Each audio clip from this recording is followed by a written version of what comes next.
Come with me to the future. My name is Graeme Codrington. This is ThrowForward Thursday, and I want to talk this week about where to look to see the future coming. A few weeks ago, I was asked at askaboutthefuture.com. That's a website you can go to, www.askaboutthefuture.com, to ask me any questions, give me feedback, and give me some ideas of what you can see in the future. Anyway, Susan F. contacted me and asked me, where do I get all of my ideas from?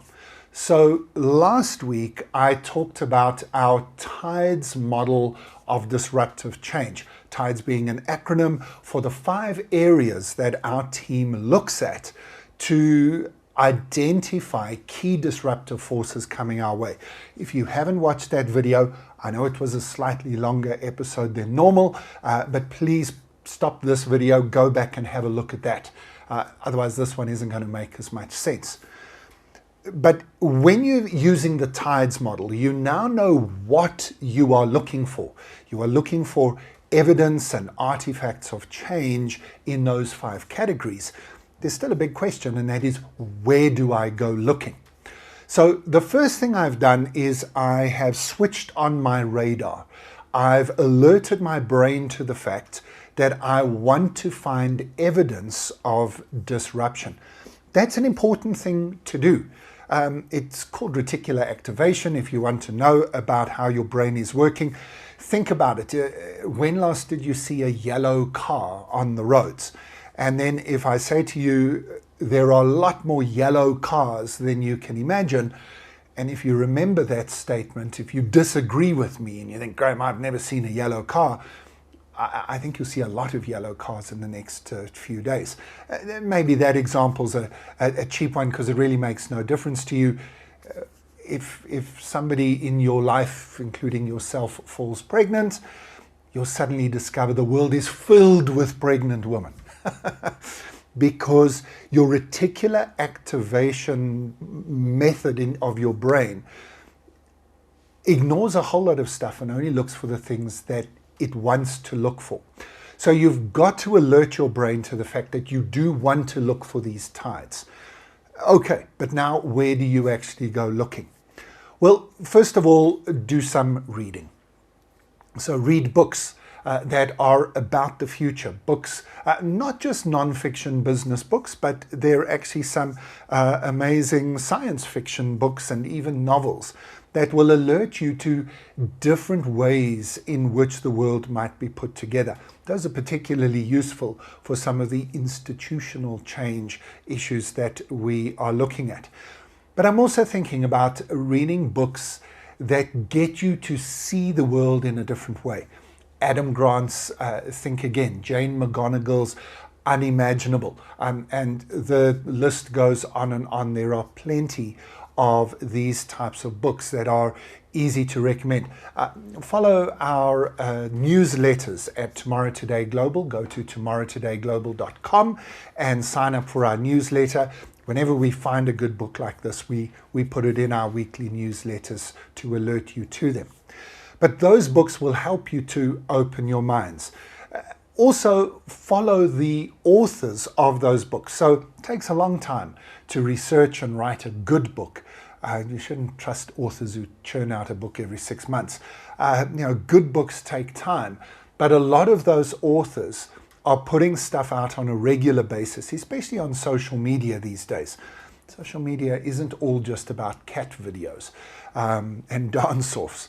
And so follow some of those authors I've talked about, especially, for example, Adam Grant is brilliant. Follow the Singularity University, for example, Google's future-focused think tank as an example.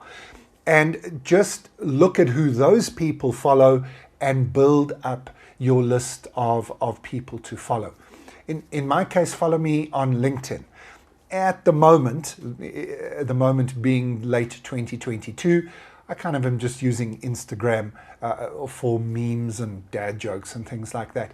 My team keeps begging me to shift to something more serious, so maybe in the future Instagram will be a good place to follow me for this sort of information. But for now, LinkedIn is the best place to do that. 2 or 3 times a week, I'll put something out, including these ThrowForward Thursday videos, but I'll just reference something, point you to somebody, retweet or share something from somebody. Follow those people as well to get their insights. Then read magazines, physical ones if you want to, magazines that look at science, that look at engineering, that look at future issues. But of course, there's a lot more opportunities to do this in the digital space, YouTube channels and so on. I don't want to make specific recommendations because it really does depend on your industry, your function, your interests, and where you find yourself in your career. But feel free to contact me and ask me for specific recommendations if you're battling to find stuff, or just follow me. And I put out lots of these recommendations on a regular basis. The final thing that you can do is build your network. Real world, so not just following people on the social space, but looking at your real world network for people in your network, or adding people to your network who are tuned to the future of their industries. Now, these might be colleagues in your industries. It might be people that you meet. You go to an industry conference and there's a keynote speaker that the conference organizers have brought in.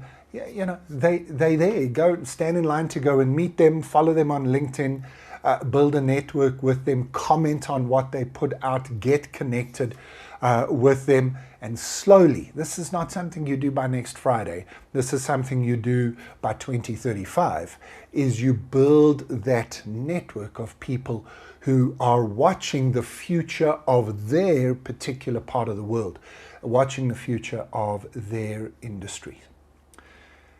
The final thing that you must do is just keep your eyes open. And especially, I would suggest, around demographics. Keep your eyes open for people who are looking at deep structural changes taking place. Here's something interesting. I don't watch or read a lot of news. There's very few things in the world where I'm going to need breaking news information. Yes, if there's a third world war and somebody drops a nuclear bomb somewhere, I'd like to know about that as quickly as possible. But I'm pretty certain my social feeds and the things I'm looking at will explode, with that information very quickly. So I don't actively go out and seek breaking news. Even worse are the news bulletins where they are talking about a press conference that's about to happen and 5 talking heads are sitting around a desk discussing what they think the president of this or that country is likely to say. That's just sheer nonsense, in my opinion. Wait for them to say it. Talk about what you think we need to know. But I'd actually go a step further. I want to wait 3 or 4 days for those people who think deeply, who give an opinion piece about the news. So I would read magazines like The Economist, for example, where I've got a subscription. New York Times, for example. I don't necessarily agree with all of their politics or their worldview. I think both of those publications are a bit neoliberal, a little bit conservative even for my tastes. But they are considered insights where they've had 3-4 days, maybe sometimes a few weeks, to think about the implications of something. And that's the stuff I really enjoy reading, and I listen to podcasts that help me with that analysis. I like in-depth investigative journalism, not breaking news hype and clickbait. So, I don't know if that's useful for you or not, but Susan, thank you for your question about where I look for future information. I'm privileged enough that this is my job. People pay me to do this. It's my career. I've studied research methodologies. I've got a doctorate in business administration with a focus on future studies. So you know, this is what I do. And some of our clients pay me to do this. So you can pay somebody to be your futurist in residence. You can pay them once off to come and speak to you when you're doing your planning. You can sign a retainer with us where we send you regular insights, typically like a once a quarter scenario that we get you to think through.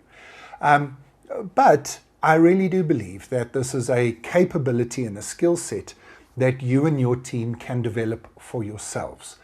And last year, so at the end of 2021, I put together a little mini series. I'll link to it in the notes wherever you're watching this video. Just look at the notes to the video, and I'll put a link to a little mini series I did as part of ThrowForward Thursday that gave you some of the toolkit that we use to think like a futurist. Otherwise, just make sure you contact me and the team at Tomorrow Today Global, and we can give you some more information. Right, so we've taken a 2-week little break after doing that long end of series, and I'm going to spend the rest of this year, that's the rest of 2022 if you're watching this from the future, but I'm going to spend the rest of this year focusing quite a lot more on how the world of work is going to change in the future, and what we need to be doing today in order to be engaging with tomorrow's world that's already arrived today. So thank you, as always, for joining me in the ThrowForward Thursday studio. I will see you next week.